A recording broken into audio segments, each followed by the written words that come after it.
All right, we are live. Thursday Night Lights, Steelers, Patriots. Matchup of the best teams in the NFL. Listen, people are going to shit on this game, man. The Steelers are playing somewhat meaningful football. I mean, they're in. I don't know if they're in the playoffs, but they're not out of it by any means. No, they're not. That whole division's in it. I mean, the Ravens are going to walk away with that division, but yeah, that whole division is honestly, like, we don't know that for sure. I guess because it goes. I think you know that.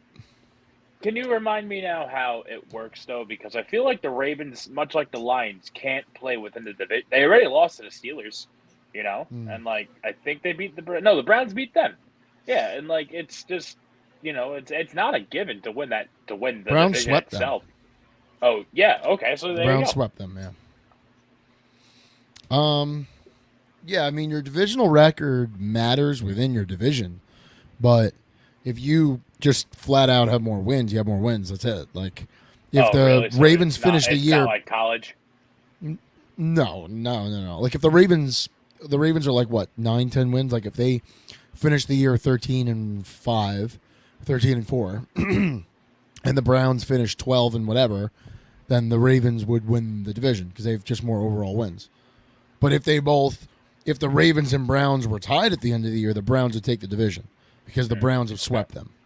So got it. That's what matters. Well, the AFC North is playing some good football, probably the best football in the NFL. I think as far as conference wide goes. Yeah, I would say so. I mean, yeah. Even the Bengals last Monday night, dude. I don't know if you guys stayed up to watch that game. That was unbelievable. That was a fucking disaster. That was a disaster. Facino, that's your team right there. Lost me my survivor pool. Oh shit! Yeah, they couldn't stop a nosebleed. So sometimes, an offensive scheme just matches up really well against a defensive scheme, and that's just what it felt like.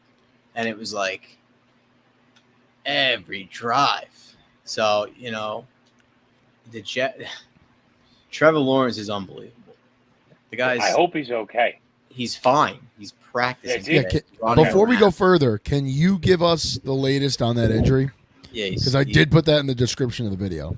He's definitely going to play this Sunday. I feel like he will. Yeah, he was dropping back, throwing passes, which means they're probably going to shoot him up and send him out there. Which is probably whatever he wants to play, so he'll play. And they have a nasty injury. Yeah, but.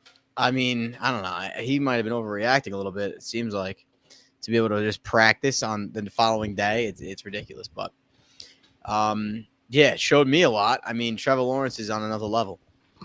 Trevor Lawrence has got to be a top 5 quarterback. I don't really care about stats. When I look and I watch these guys drop back to pass, like there's really nobody in the league that I'd rather have than Trevor Lawrence. Like he makes Lamar all Jackson? the throws. At this point, Lamar's your boy. You kind of have to ride. Joe Burrow, Lamar Jackson, but you Trevor can't back Lawrence, down from this take. It's so the three. Here's the trio of guys I would have. I would like Pat Mahomes, Trevor Lawrence, or Lamar Jackson because I could run different offenses with all three of them. But I think that Trevor Lawrence has just that element that he doesn't turn the ball over a lot. As long as he can clean up the fumbles, he doesn't turn the ball over much. He's always throwing it to the receiver's hands. These guys drop passes, whatever. He needs a guy like T. Higgins. He needs a taller receiver because he's 6'5", 6'6". So even when he's releasing the ball, it's just you'd rather have a taller guy, especially in the back of the end zone. So I think that'll help them eventually. But he's fine. I thought the season was over. That's for sure. But you know what it took away, like what I was able to take away from that Jaguar game. I was able to take away that the Bengals backup quarterback threw for 400 yards, basically.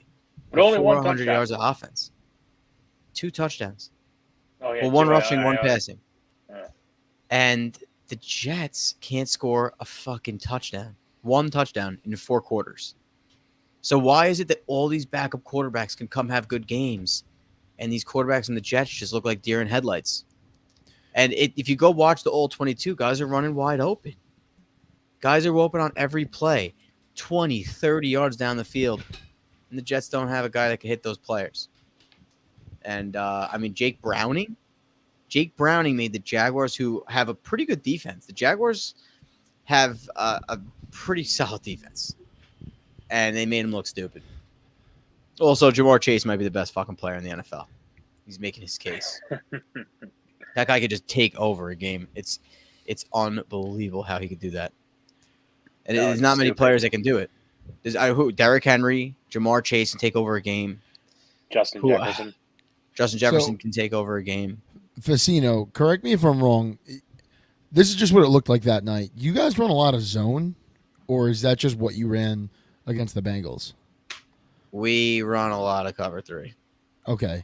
So Trap. my takeaway from that game was similar to like watching the Lions in that, which they are kind of two similar teams in a way, Lions and Jags. What concerned the fuck out of me watching that game was kind of what you just said. Like, wow, Jake Browning's picking these guys apart.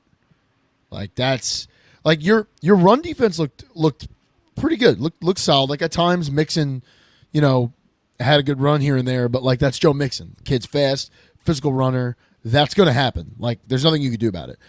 But what concerned the shit out of me, and it's the same thing that concerns me watching the Lions, is I watch both our teams and I just think to myself like, yeah, they could throw up points like at will. But if the offense isn't on that day, like that's what scares me about the playoffs. Is that like both of like the Lions and Jags will definitely have double-digit wins. The Lions I could see winning 12 to 13 regular season games. I could see the Jaguars doing the same thing. What scares the shit out of me is come playoff time, like your pass defense can't be Swiss cheese. And I'm watching that game, and I'm watching from a perspective of not only a gambler because I bet on the Jaguars, but also from a survivor standpoint. So I'm watching every snap, and I'm living and dying with every throw, and it was just nothing. Like there was no threat. Like it looked like you guys were getting to the quarterback here and there. Like your pass rush, I thought was better than what the Lions present. But from a secondary standpoint, you're just praying for a turnover. Because in the back of my head, I'm just going, if the Jaguars don't turn the ball over here, they're not going to win. And I know that the Jaguars cornerbacks need to be benched at halftime. But what do you do? What do you do? Like if they look that bad, the guys behind them got to be worse. Because you know what? And this, let me tell you something. Kyle Shanahan's great. And what's his name? He's the best coach in the NFL. Fucking who's the Zach? Him Taylor. or Andy Reid? Zach Taylor's another one. Okay. What is the most fundamental thing that you have to do on defense? It's tackle. And it's very hard to tackle the freaking Bengals wide receivers. So when you play off on them, they just throw screens. Then when you play on, they try to beat you deep, or they hit you with a slant, and they're super elusive too. So it's just so hard to freaking tackle Jamar Chase. And then if he can go high point a ball one-on-one against the cornerback, he's probably going to win. He's going to win, yeah. And he had like an 80-yard touchdown. And now Kyle Shanahan. We praise Kyle Shanahan. What's Kyle Shanahan's record without Deebo Samuel? And what's Zach Taylor's record without Jamar Chase? Horrible. Horrendous. He's a horrible coach without Jamar Chase. And I know Joe Burrow, played a year prior, but he's not a good coach without Jamar Chase. He's like 10 games under 500. Same thing with Kyle Shanahan. Yeah, but that's a small sample size. That's like comparing a coach's record without a quarterback. Like, how often is the quarterback out? I mean, now that's how valuable there's a few players. Yeah. Deebo Samuel proves how valuable he is in the fact that you have to step up, you have to tackle him, you have to wrap up. You're gonna get beat up if you want to go after him, and he usually runs through you every game, every important 49ers game. It's always Deebo running free breaking tackles around the end on a screen pass, on a slant, on a fade. He's all over the place. I also think the Eagles got absolutely exposed this weekend. And I know that's an overused word in today's game, and I'm not going to I'm not going to sit here and say the Eagles are bad. Like, they're one of the top teams in the NFL. Still I'm the not- NFC Championship game. That's what that is. That's still the NFC Championship. I don't think game. so, man. I don't think No? so. No, I don't think so. I think the Niners are going to the Super Bowl, hands down. I don't think there's anyone right now, pound for pound. There is no team in football, NFC, AFC, doesn't matter. No one's better than the Niners. They look like a super team. They're fantastic. Kyle Shanahan's a tremendous coach. He's got great players. Debo's one of them. Debo is probably the most dynamic guy on that offense. I mean, argument for Christian McCaffrey, but Eagles, I don't see it. I used to always say this when I played football was don't let your emotions control you. Let your emotions flow through you. And what that means is don't be Jalen Carter crying on the sideline to your coach, and then you're off the field on a 1st and 10, and Christian McCaffrey runs right up the A-gap for 8 yards. Like, that's where problems start. That's where problems start. And you know what, man? I'm looking at Nick Sirianni here. X's and O's, great coach, but control yourself, man. When you're screaming and cursing out referees and you're walking off the field yelling at the Kansas City crowd, go home. Dude, you won a regular season game. Relax. You're supposed to be better than this. You're supposed to be the NFC representative that played in the Super Bowl last year. And you're yelling at guys that got corner end zone seats? You represent this team. I know it's funny because it's Philly and we call them scumbags. Yeah, but be a professional at some point. You could get excited. You could pound your chest and high-five your teammates. That's what a head coach is supposed to do. What a head coach is not supposed to do is to yell at the crowd. What he's not supposed to do is get his boys riled up like a pack of wild dogs at a TV timeout. Like, that's not your job. You're supposed to be responsible. You're supposed to be level-headed. And that's what you saw. That's what you saw Sunday, or whenever it was Sunday 4:00 game. That's what you saw. The Eagles gave that game away. They are just as talented as the Niners, maybe a little less, but there's no reason they shouldn't be able to compete with the Niners. But you let your emotions get the better of you. Multiple stupid penalties throughout that game. Multiple. You know? I mean, that's the Eagles. His MO as a coach. This is the same guy that watches Rocky before every time he takes the field wearing a Philadelphia polo. This is the same guy who cried tears during the Super Bowl. What's it called? National Anthem. National Anthem. Yeah. You're like, this guy. He's a very emotional guy. That's just kind of what he does. So I see where you're coming from, though. There's a time and place, and that like you gotta listen. You know, I'm an emotional guy too, right? I'm an emotional guy too. I work in construction. I'm out on the road every single day. People throw shit at us as they drive by. They curse us out. Like, I have to keep my composure when I'm standing there directing traffic and someone throws a fucking McDonald's iced tea at my face. I can't go and break that windshield because now I'm going to lose my job, right? Like, there are consequences to actions. Nick Sirianni, control yourself. You could be emotional. Dan Campbell's plenty emotional. Doug Peterson is plenty emotional, but you can't be yelling back at the crowd. You can't, like, and now what happens is instead of your first round pick D tackle stopping Christian McCaffrey when you need him, he's crying to you on the sideline. There's no place for that. There's no place for that. And if I'm a Philly fan, I'm livid. I am livid. Oh, they are. Because this, let me tell you, bro, they're a 10-win team right now, but this train can go right off the track real quick. Okay? There's no reason the Niners can't be the 1 seed, and now they have the tiebreaker over Philly. God forbid it comes down to the same record at the end of the year. They've got that tiebreaker over Philly. And watch out because Dallas is coming in. They're coming in hot. They're playing you this week. No, man, I don't think so. I think Dallas is going to beat them. The Eagles are going to. I disagree. I don't think I so. The Eagles pull the doors. But off the hey, Cowboys. both teams have their flaws, so it is what it is. I mean, I'm not gonna die on that hill. Facino, what do you think about anything I just said? You played football with me. Like, where are you at with Sirianni? He's an asshole, but I mean, what are you gonna do?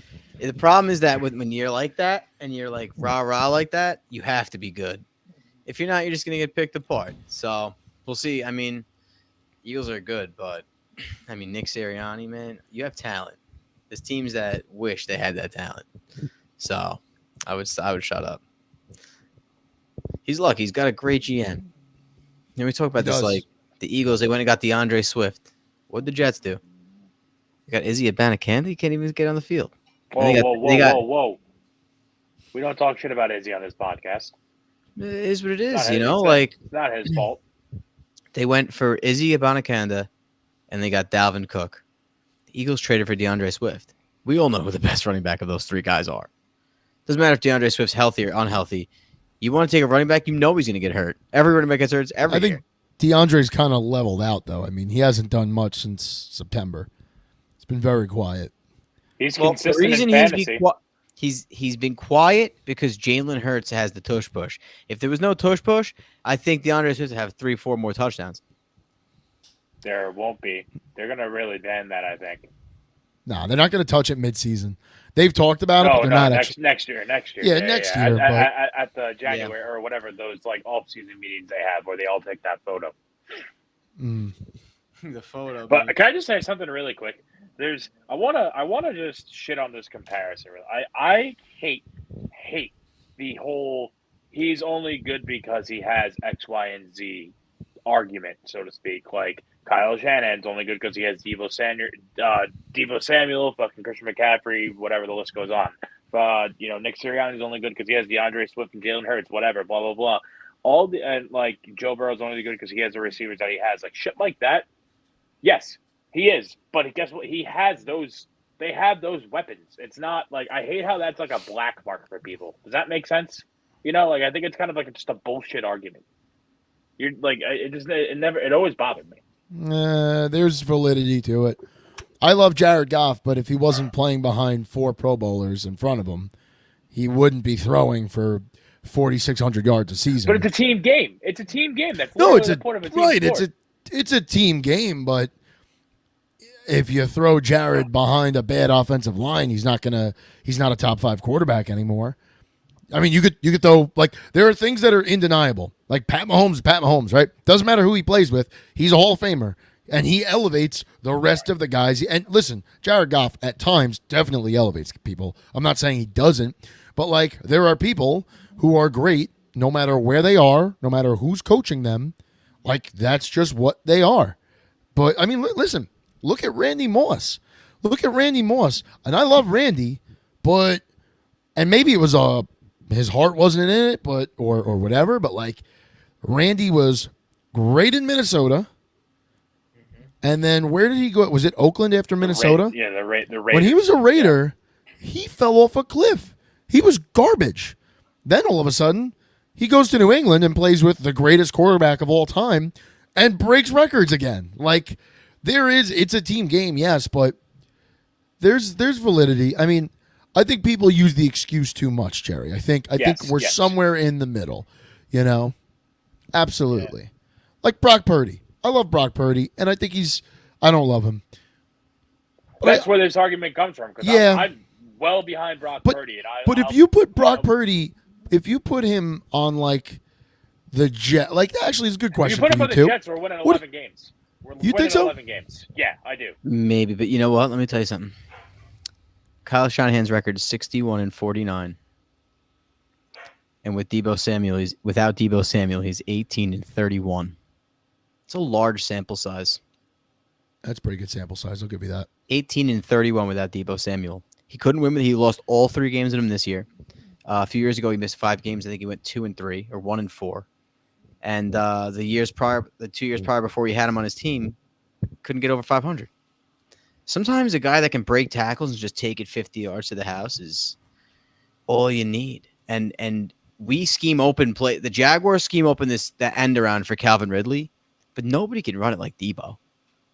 Deebo turns upfield. He's a monster, and that guy is really, really valuable to that team, especially when you have to, account for him on the quick screen, and you hand it right into McCaffrey's stomach, and he goes up the gut. What do the linebackers have? They have to shade to Deebo. So if you send McCaffrey the other way on a draw, I mean, how do you stop it? So and then you got to overcompensate for McCaffrey, and then Deebo is going to run right through your defense. So I think it's very easy to coach a team with those players. And then it comes down to your GM. Why were the 49ers able to get Christian McCaffrey for a 2nd, 3rd, and a 4th? Why aren't other teams making these trades? And and Deebo Samuel is going to be available. I know the Jets thought about it, but that's a player that really makes a difference. We don't know what these draft picks are going to do. That guy makes a difference, and you know it. The difference, I think, would be they made this trade while Jimmy G was in his last year, right? Jimmy G was there, got hurt. So they knew going forward they were not going to have to pay a quarter, or at least right now, they weren't going to have to pay a quarterback. Mm-hmm. So the reason those second, third, and fourth round picks are so important is because you're getting guys that could either start or back up a starter for $700,000 a year as opposed to $8.5 million a year. Right? So a team like the Niners can get away with doing that because there wasn't a lot of money, or a lot of money was coming off the books when what's his face? Jimmy G. Jimmy G was leaving. If you're a team like the Broncos, who's paying Russell Wilson a godly amount of money, or the Chiefs, or any one of those teams that don't have a quarterback on a rookie contract, they can't afford to trade away a second, third, and fourth because they're sinking their future. Now, listen. A second, a third, and a fourth round pick don't even equate to a first. In what world? That's what's crazy because nobody. In what world? That's why they I could wait. Whoa. Wait a minute. What was Sam Laporta? Sam Laporta is a second round pick. Second, third, and fourth round pick. No. I'll tell you because I'm looking at it right now every Sunday. Sam Laporta is the number one tight end in football right now. But I'm not talking about that. I'm talking about they don't trade like that. They trade in value points. Okay, but this is real life. What we're talking about is real life. I understand the value points. The real life is the trade chart. So I understand the chart. The second, third, and a fourth, it's not as valuable as just sending a first. So why are GMs not offering a first? Was Matthew Stafford damaged goods? No. Was he worth 3 first round picks? Matthew Stafford? Was he worth in 2021 when the Lions traded him? Was he worth 3 first round picks? He was probably worth 2. So. Okay. We got an offer of 3 from Carolina. Okay. The reason we traded him to LA is because he wanted to go to LA. What I'm trying to say is yes, I understand that chart, but A, sometimes teams overpay because they have to overpay. Yeah, but and B, real life, like look at Reef right now. Look at what a team like Detroit, for example, gets out of their second, third, and fourth round picks. All these guys that we watch on Sunday that the announcers can't stop talking about. Amon-Ra St. Brown was a 4th round pick. I know. Like that's when you're trading, teams don't look at it like that. They looked at it like we don't think Christian McCaffrey's worth a first round pick. But would you agree watching Christian McCaffrey he's not worth it? Because I certainly think he is. I think he's half of that offense. Pick. Huh? So now I do. I think he's worth a first round pick. What the 49ers traded McCaffrey for was worth 470. It was worth 600 draft points, which would be equivalent to the 31st pick, which is basically a high second, low first round pick. That's what they traded. They didn't want to trade the number 1 pick because that number 1 pick that year would have been worth 750 points. But a team that needs a real playmaker, why wouldn't you trade a pick for him? It's crazy. But because maybe you're looking at a point system and you're saying, well, the chart says I shouldn't do that. It's just like analytics in baseball. How many times you see a pitcher get pulled in the 6th inning and he's wheeling and dealing, and they'll say, well, the chart says after 110 pitches we have to remove him from the game. It's crazy. The reason why I say it's crazy is because it's just crazy because Christian McCaffrey's amazing. And the following year, the Steelers drafted Najee Harris with higher draft value points than Christian McCaffrey. So why wouldn't Pittsburgh, if you're going to draft a running back, why wouldn't you make that trade? It's crazy. Because it didn't agree with my chart. That's why. And that's why charts are dumb. That's why that shit's dumb. There's a human element to what we're doing. I agree with analytics. I agree when you say, like, if there's an analytics guy on the sideline and it's 4th and 2 and you want to go to him and say, hey, what's my probability here? 62%. Okay. Well, I like the way we're running the ball. Our O-line's pushing around their D-line. I like the momentum. Let's roll the dice. Like, it's nice to go to that guy quick, but I'm not going to totally make my decision off that guy with a clipboard.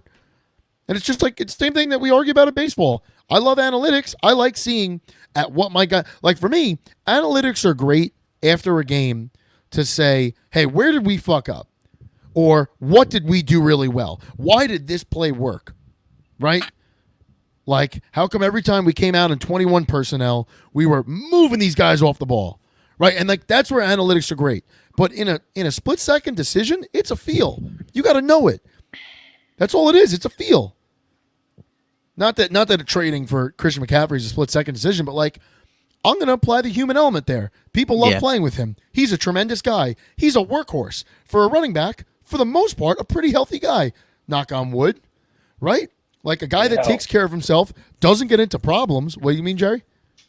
He's Christian McCaffrey we're talking about, right? Yeah. He's very injury prone. And people are since he's gotten to San that. Francisco, which I guess it's only been a year and a half. That's true. There's that, but he got hurt. He got hurt last year. He missed I don't want to say half a season last year, but he missed a solid amount of games last year. And people are forgetting because he's playing so well. He's playing like Christian McCaffrey, True. But it's always in the back of your mind. This Fair guy has point. 2 torn ACLs and a fucking like another ligament in his knee that's just not there. So that's always something to consider. And Facino, to your point earlier, that's why it wasn't a first round pick. That's why they're dealing. They're just dealing chips here in the second, third, and fourth round because there's always that what if, especially coming out of Carolina where it was just he was kind of fresh off that injury and he had a great start and they traded for him, but you didn't know what was going to happen like the minute he put on a 49ers jersey. And draft picks are so important, and I get that. But like Facino, like a lot of the shit that we would talk about during the deadline, like I'm 100% in your boat of like, yeah, draft picks are important, but like, you know what else is important? Winning championships. Like, does this guy, like there are 2 trades that are the right trades to make. Okay. There are trades that are like low risk, potential high reward. Like what you guys did with Cleveland, the guard. Like that was a great trade. You gave away a 6th-round pick. You brought in a starting guard. That was great, right? It's going to hopefully help keep your quarterback upright and help your run game. Great, totally. But, like, there's other times where you overpay, but you have to ask yourself, like, does it really matter if we overpay if we won a championship? Does the overpaying matter? No, and the Rams are the blue. The Rams are proof of that. Yeah. Yeah. The Rams overpaid for everything, but they won. They did. If like any one of us sitting here would sign up for 5 years of dog shit to know that we could look back and be like, yo, that was awesome. Like I watched my team win a Super Bowl. That was the coolest moment of my life. No, I agree wholeheartedly. It worked out for the And Rams. I think those players would take it too. Those players would absolutely take it. The Rams are the best scenario for that too, because the Rams don't really, and I know this isn't true because there's a ton of spillover from St. Louis, but the Rams don't really have a fucking fan base. Not in LA, no. Yeah, that's what I'm saying. Like, no one gives a shit. It'd be different about you or us, like with the Lions or the Jets, but like, it's worth it. Like you said, to the players, to the franchise, to the few fans that they do have, they're always going to be like, you know what, man, 2021. 2021 was fucking awesome. And we got that. Matthew Stafford, build him a statue. Like that's flags fly forever. Yep. Facino, are you watching Cops or what's going on? No, I'm trying to. You know what? I always want to back up whatever I'm talking about with stats. No, not me. That's the one thing. Take a page out of my book. Just speak from the heart, and if you're wrong, you're wrong. Yeah. In reference to what, Facino? Just how these play, like Jamar Chase. I'm trying to find out his record with the Bengals without him. What Zach Taylor's record was. And, it's just it. You know what it comes down to? It comes down to there's a player this year that could be one of those guys, and his name's Marvin Harrison. And you mean in the draft? And now here we go again. Now, how many points is a receiver worth? I don't think it matters. I think what matters is shout out to Stevie Mack really quick. Sorry, shout out Stevie Mack. He's always listening. Thank you, Stevie. Facino, say hello. Yeah. Say hello to our friend what up, Stevie, Stevie please. Mack? Sorry, Facino. Go ahead. It's interesting to think about because if a team like the Jets lose a bunch of games and they need an offensive lineman, just like the Bengals needed an offensive lineman, you don't take the offensive lineman, because at the end of the day, if you could throw that screen pass to Marvin Harrison, he's going to get points. And is there a line out there? No, there's no offensive lineman. He's going to just move past the guy that is guarding him. And there's certain guys out there that can do that. And they don't grow on trees, and that's why these guys they get drafted so high. It is getting harder and harder, though, I will say, to find offensive linemen. I mean, that's just a fact. It is not an easy thing. No. I mean, you listen to every college coach this year.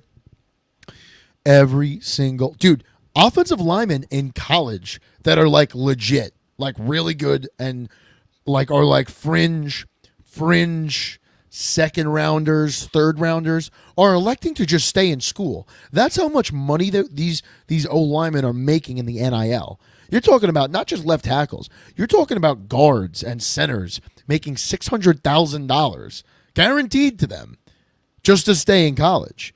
And they're looking at it like, hey, you know what?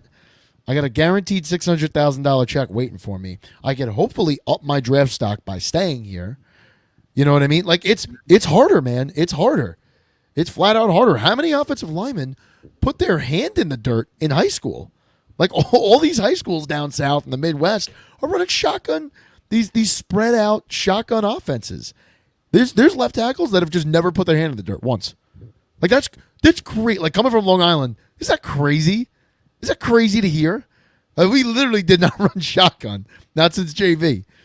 But like down south, that's what they do. Everything's out of the gun. You got quarterbacks coming out of college or coming out of high school. Some of them coming out of college too. That never got under center.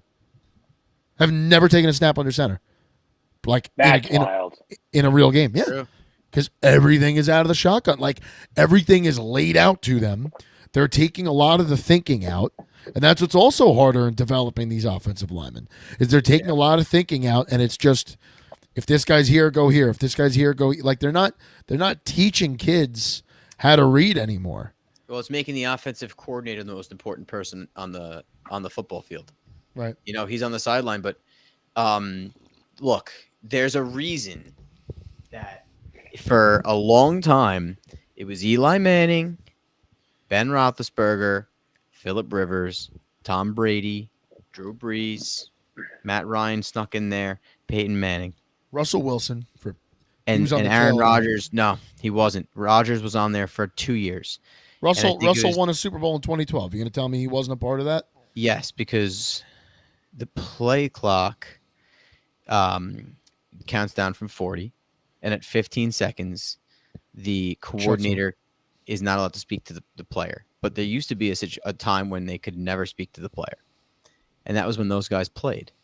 So those guys were able to learn a level of football that these new quarterbacks are never really needed. They don't need to learn it. And that's why what impresses me about like what Trevor Lawrence is doing out there and what Joe Burrow does is that it feels like they're learning that in a game where most quarterbacks aren't. Like Jared Goff having Sean McVay in his ear for years was the best part of the Lions trade, was that you got a guy that was listening to McVay. You know, and that's going to help him because he had McVay in his helmet for that long. But these guys don't have to study as much. They just don't have to study as much because the coach is going to do it for them. And that's what's happening. I think that Bryce Young, particularly, is a smart guy, and he went number 1 overall for a reason. He's going to have to go the freaking Peyton Manning route and learn how to fucking be a quarterback because he doesn't have a guy like Ben Johnson. He doesn't have Doug Peterson. Doesn't have Andy Reid. He doesn't have that. He's gonna have to learn this game a different way than these guys. The way things are going in Carolina, I don't think he's gonna get a guy like a Ben Johnson or a Doug Peterson. Like, who wants to work that? I mean, that's another debacle. We talked about it a little last week, but you are not gonna get good candidates in there for a long time. David Tepper. At least he has money. Fans. Yeah, well, that does nothing for you in the NFL. Everyone's got money. There's a cap. Nothing you can do with money. Well, not with coaches. He's an owner. He's not like a GM. You can't just like wish him out of town. He's not going to fucking sell the team. He's making X amount of millions of dollars every Sunday. You know, he just bought them too. He's not that too. Yeah. Unless if he takes a major step back and look in the mirror, like, if I want to be good, I need to take my foot off the gas a little bit. But who knows? Yeah. Do we want to get into the game or asshole and good noodle of the week? Let's do asshole and good noodle first, and then we'll get into the game to close things out. All right, Jerry, you want to start? Yeah, I'll go first. My asshole of the week is Zach Wilson, and I'll tell you why. I don't know. I don't know the truth to what came out, but there has been a lot of little bird. Hey, you know what? I got two assholes of the week. My assholes of the week are Zach Wilson and Tim Boyle. So Zach Wilson first. Again, this is all speculation. I don't know what the situation really is, but there were a couple of leaks coming out of One Jetway this past week. And apparently, Zach Wilson just does not want to play quarterback anymore for the New York Jets. He's just scared or something. I don't know. Salah's pleaded and begging for him to go in. He just doesn't want to do it. That's a fucking bitch-ass move, if you ask me. I mean, I get it. It's just not working for you. Why put yourself in a shitty situation? But, buddy, you're in that situation. My friend, this is the last chance you may have to be on an NFL field as a starting QB.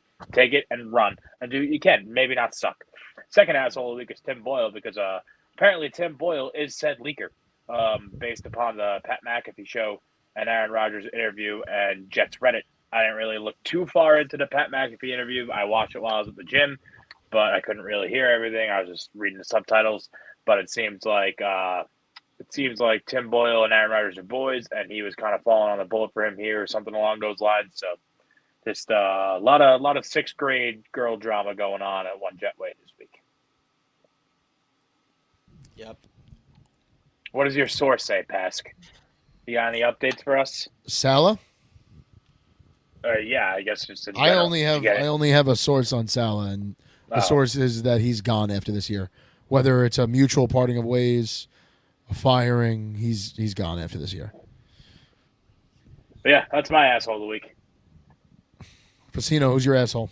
My asshole of the week is Joe Douglas. Yeah. It fully encompasses why he is my asshole of the weeks and month and year, because Jerry's two assholes of the weeks should be doing something else with their lives.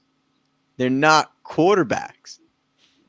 I can't even believe that the Jets are going through this.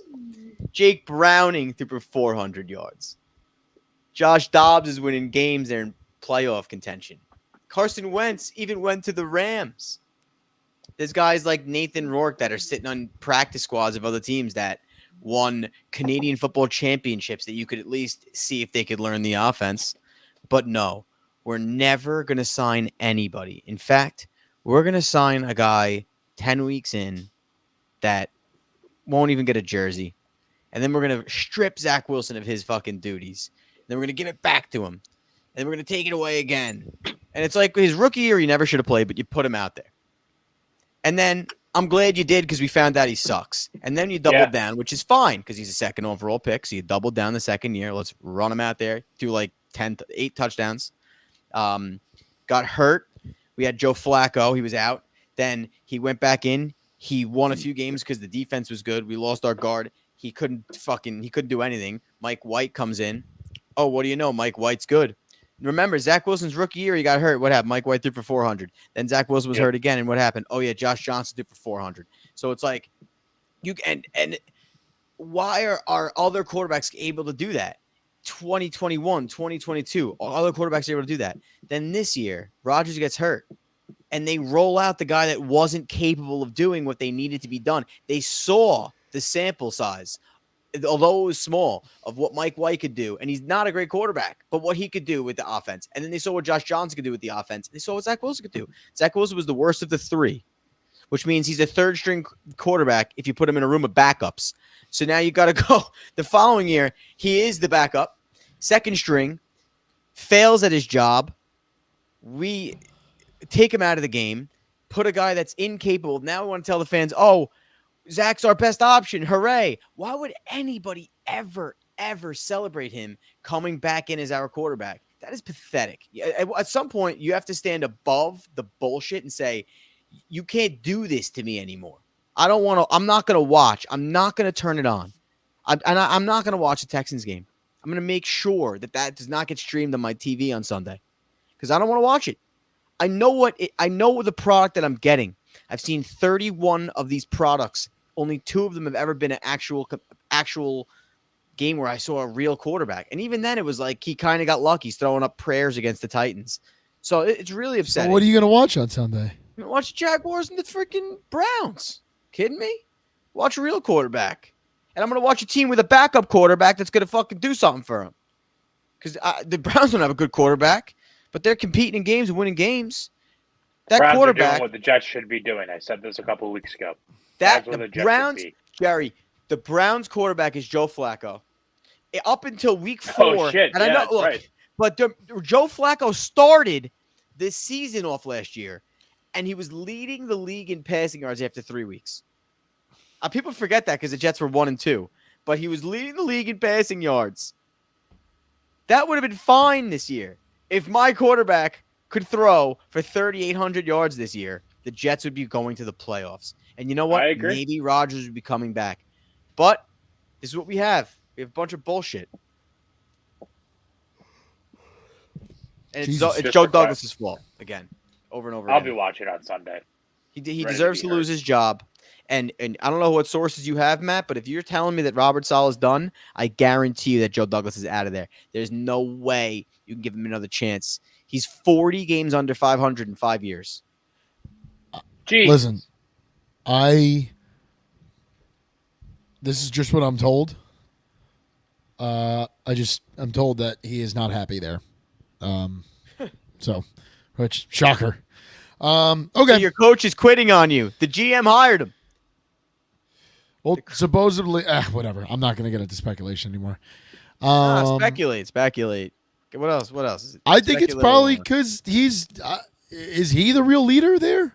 Or is it Rodgers? Who's calling the shots? Who's making decisions? If Aaron Rodgers wants to do one thing and Robert Saleh wants to do another, like, seriously, if they're having an offensive meeting and Saleh wants to do one thing and Rodgers wants the other, who are they going to listen to?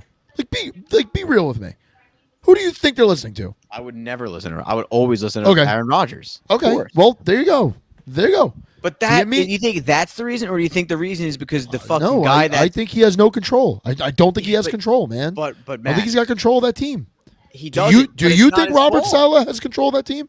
I would want to leave because And I wasn't. listen, given an not for opportunity nothing. to He's your compete. quarterback now. He's your quarterback now. But what did we watch for all those years in Green Bay? What did we watch, man? All right, after he won that Super Bowl, dude, he might be a really nice guy. He's a tremendous talent. I'm not saying he's not worth it. Like, that's not what I'm saying. But those people in Green Bay seem pretty happy right now. And Jordan Love is not half the quarterback. But Will Matt, never be look, half the quarterback. Rodgers is. But Robert Saleh's coaching a team that doesn't have a guy that can throw the football, and that's not Robert Saleh's fault. And I don't think it's Aaron Rodgers' fault because Rodgers said he wanted to come back. Well, how could you come back with the situation that they put? Because think of it this way: let's say Zach Wilson got hurt week 2, right? Now what do? Tim Boyle's your quarterback for 15 weeks. Would you actually do that? Because that's No, what if they that did. happens, I think we make a move for Cousins. Or So we needed something. a quarterback to get hurt to get better. Well, that's on the general manager. Because you're going to pay Zach Wilson no matter what this year. You're going to pay him no matter what next year. Is it worth it? Festino, Is I'm he not benefiting? disputing. No one's disputing Joe Douglas's job at this point. I mean, maybe at the beginning of the year, there were some people that could make an argument for Joe Douglas, right? And they would be right.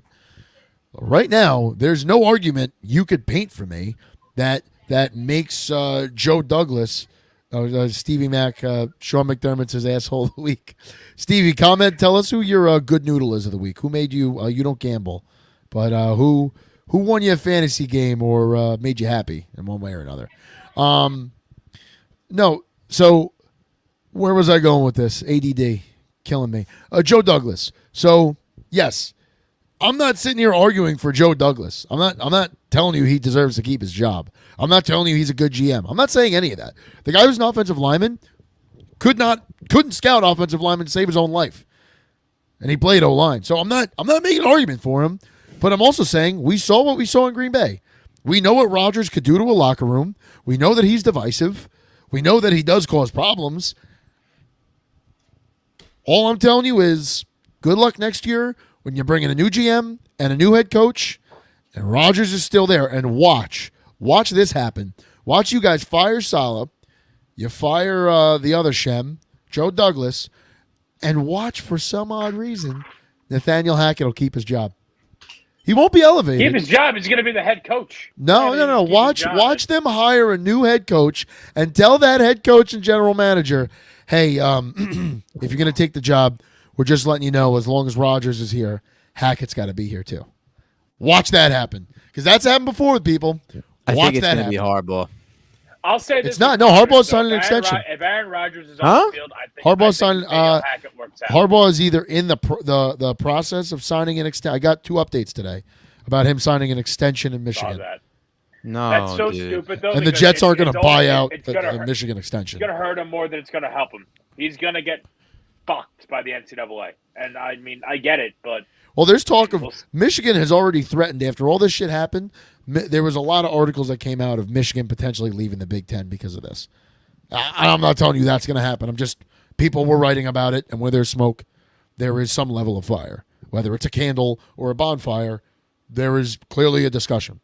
But mark my words. Remember this conversation 3 months from now when you hire a new GM and head coach, and Nate Hackett's office is still at one Jets drive.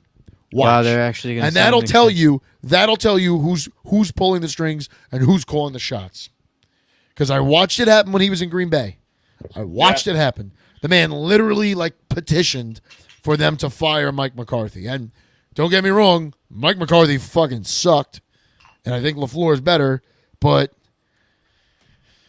Matt Stafford played under some horrific head coaches. Horrific. Never petitioned to get rid of a guy. Not publicly, at least. Harbaugh might stay, dude. That's bad. It's really bad because the Jets need help. They need something to break their way. That's Ben Johnson. I would love for that, but I just don't. I would I love think he's that. going to go to New England. I who's don't your know, asshole of the week? But that's just a disaster. Who's my asshole of the week? I've got 2. I don't know that I'll talk about one of them. I might. I don't know. I like him personally, but he's bothering me on Twitter. But my main asshole of the week is Dennis Allen, head coach of the Saints, soon to be former head coach of the New Orleans Saints. Derek Carr's awful. We know that. Beginning of the year was I don't know. He did some nice things in Oakland, blah, blah, blah. He sucks. He sucks. Literally to the point where he was the SpongeBob meme. He was the SpongeBob meme on Sunday. Okay? Every single time he would switch on and off with Taysom Hill, he would get booed on the field. If he came on the field, he was getting booed, and Taysom Hill was getting cheered. You guys remember that episode of SpongeBob?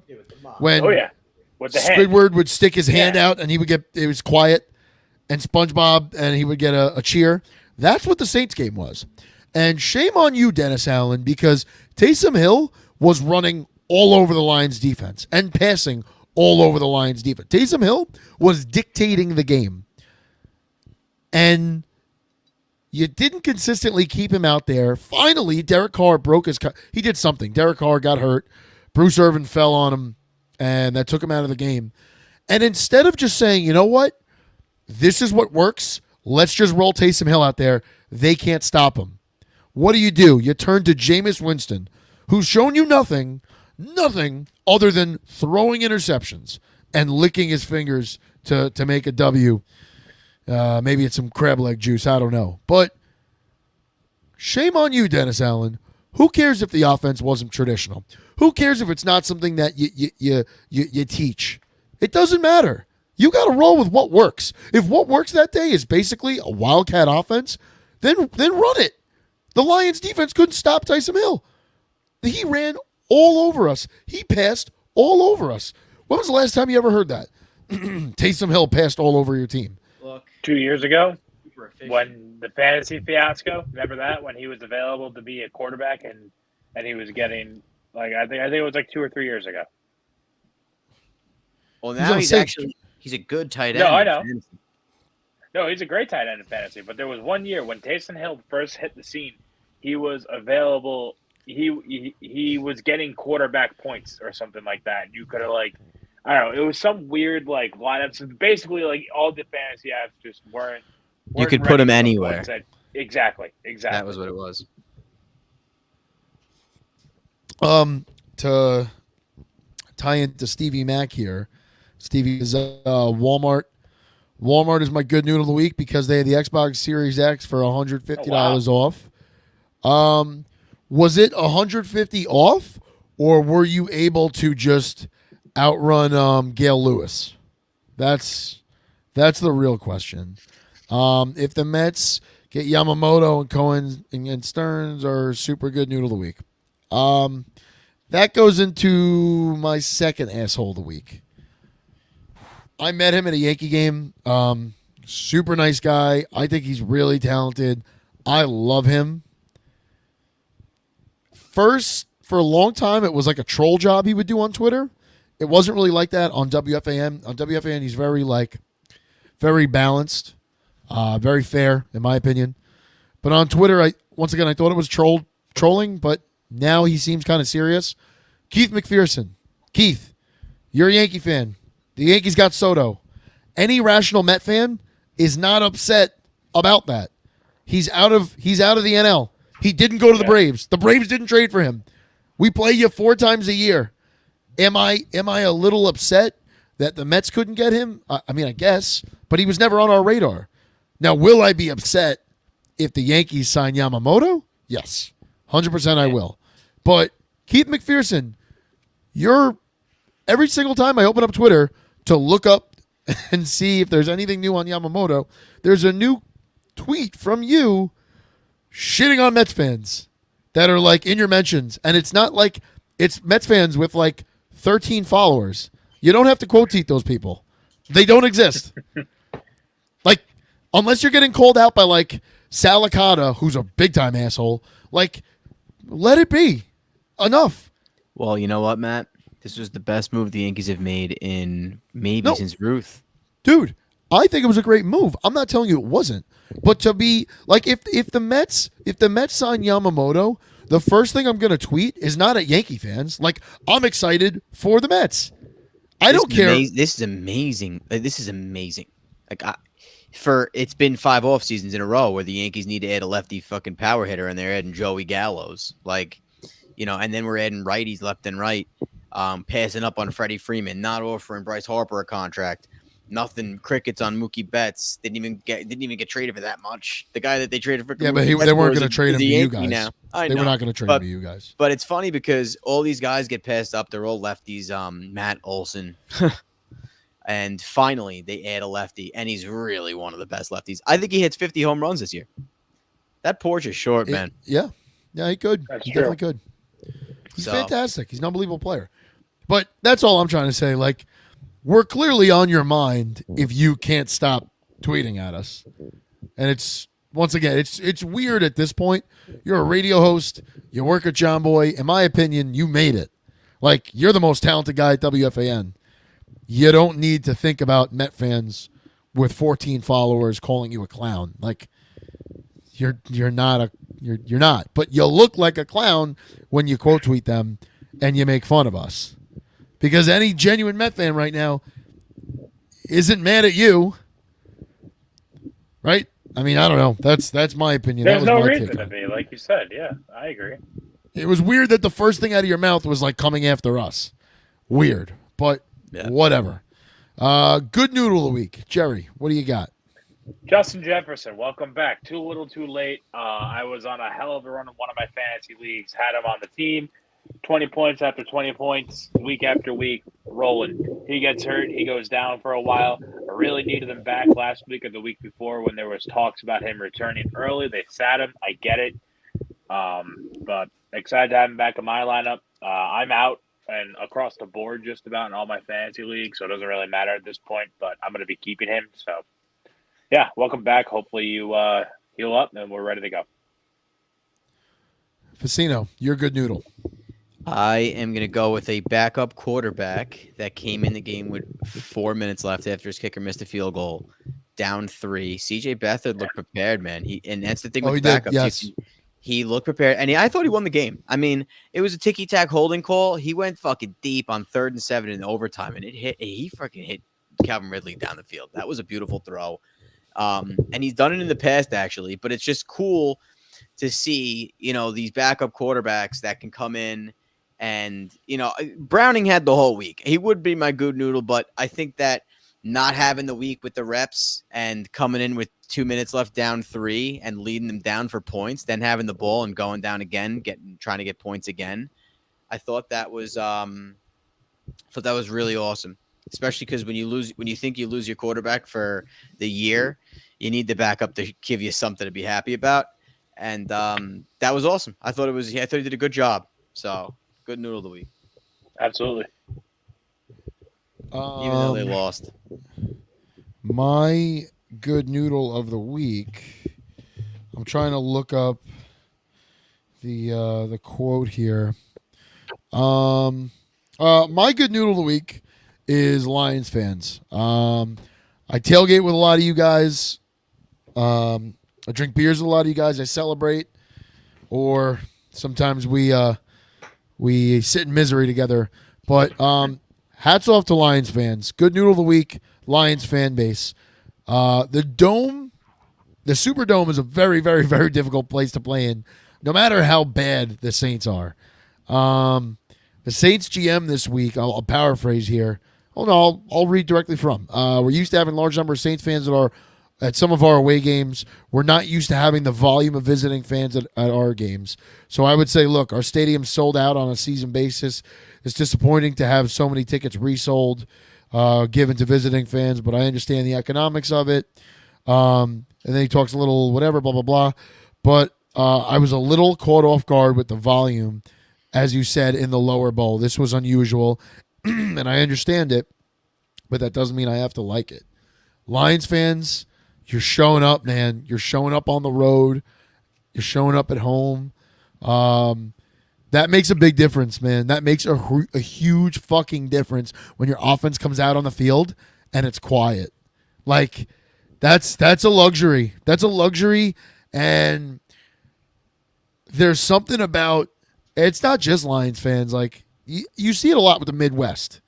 These Midwestern teams, there's a lot of what they have, right? They don't have New York. They don't have Manhattan. They don't have Miami, the beach and the palm trees, and L.A., right? All the glamour. Detroit, man, it's cold. There's not a lot to look forward to. Cleveland, Green Bay, Chicago, Minnesota, Cincy, those fans fucking travel. They travel, right? And not taking a shot at Jets or Giants fans. I'm not saying one fan base necessarily cares more than the other, but put it this way, Lions fans this year, you're putting your money where your mouth is. And you know that all the fans down in New Orleans were not transplanted Michigan people that are just working down in New Orleans. No. That's literally people that are getting in their car. I know a couple of guys that got in their car and drove from Detroit all the way down. How long is that drive? That's not close. I think it's a 20-hour drive or 16-hour drive. So that's all I'm trying to get at, man. Good noodle week, Lions fans. You guys are on the road. You're at home games. You're at away games. These games are not cheap to go to. Going to an away game is very expensive. Lodging, food, all that shit. So hats off to you guys. You hear what Foye Oluokun said? Well, no. So this is a weird, actually very weird. The Jaguars are, I think they're 5-1 on the road this year, and they're 3 games under 500 at home. And he came out and he was like, yeah, it was too loud at the stadium. And he said it was hard. It was actually got a little hard for us to communicate on defense because we couldn't hear each other. And he prefers to play on the road. That's weird. Very weird, right? Because, it's great for to be screaming so the offense gets a full start. But if you're a better team than the other team, sometimes it would just be better to shut up, sit in silence. It's crazy to say it, but I think the Jaguars probably would have rather the game be quiet on Sunday. A rookie quarterback. Let's get set on defense. Let's get everything, coordinated. Let's make sure we're not going to miss any assignments. Because if we got to go out in a shootout, Trevor's playing Sunday? Trevor should play on Sunday. You were saying, yeah, okay. It's in Cleveland, so we'll win because we could hear each other on defense, apparently. But it's fun. If you go to look at the Jaguars' home games, they got 37 points against the Texans, 34 against the Bengals. They let up 20-something to the Chiefs. They let up points. It's crazy. But all right.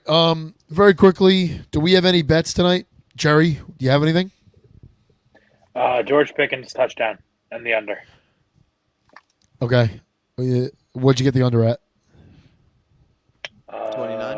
Hold on. No, At higher 30. than that. Let me pull it up. I took 32. I upped it a little. I think the Patriots aren't. You know, the Patriots have 3 active wide receivers tonight. I just Bill Belichick, man, whatever he wants to do, he will do. He is tanking like a fucking motherfucker. But he's not going to be there to reap the benefits of it. He doesn't care. Allegedly. 31 I got the under at. He's operating under the fact that he's getting a really, really, really high pick. And you know what? If he doesn't want to be there, he's going to have to be fired. You think they're going to fire him? No, they're going to ask him to mutually part ways. If they ask him to mutually part ways, he's going to say, well, you have to trade me. So the Patriots are going to have to trade. Now, what are the Patriots going to want in return? First-round pick. So I maybe think they that's just a don't fair trade him. trade-off. But the first-round pick's the number 2 overall pick. He's tanking so that he's untradeable. Oh, It's he would insane. probably tell them to just release to fire him. That's what he would want, so he could pick where he goes. The Patriots aren't going to want to do that. I think the they will. I think they will. He won them 5 championships. I think they will. Whatever. Cover the Steelers tonight. I Who think wins? The Who Steelers wins? are a lock. The Steelers. Yeah, The Steelers are going Steelers. to cover the spread. The Steelers are going to blow the doors off the Pats. I don't think it's going to be close. Yeah, I think the Steelers by a touchdown or 2. I just don't see the Patriots scoring. How do you start? They start their receivers are Douglas, Tyquan Thornton, and Juju Smith-Schuster. They can't go out. They can't run a 4-receiver set. They're going to throw to Hunter Henry. And just let Throw him to Hunter fucking go nuts. It's nuts. Rashad Moore Stevenson's not playing either. This game should have been flexed out. But Do you think the Steelers win by 5? yeah, Easily. Now it's 5.5. Do I buy it down to 5? no, No. they're gonna win. Maybe just don't take the game. Why are you telling me Yeah, that? save your Because money. the Patriots haven't. I think no one. The Patriots have only let up like. I think they let up 22 points in the last 3 weeks, but they lose. So it's like if the Steelers score 10 points, it's gonna be hard to cover by 5. So maybe they'll cover by 3.5. Maybe they will. This is me. This is how I win. 3.5, I think, should Yep. be definitely safe. Oh shit! I gotta do that. I don't fuck with that. Let's just throw $100. All right. $100 on the Steelers. Oh man, that's what it is. Thursday night. This is the game they give us. Sad. All right, guys. I agree with you. I think the Steelers win. I think the under hits. I got nothing else on this game. I'm not going to try to overanalyze. It's a shit matchup. I think we had a good show otherwise. You guys Yeah. got anything else? No, I'm chilling. We'll see you I'm on gonna Sunday watch the morning. game. All right. We'll see everybody Sunday morning at 11. Thanks for tuning in. Stevie Mack, you're the fucking best. You're the best, Stevie. You're the fucking best. See you guys.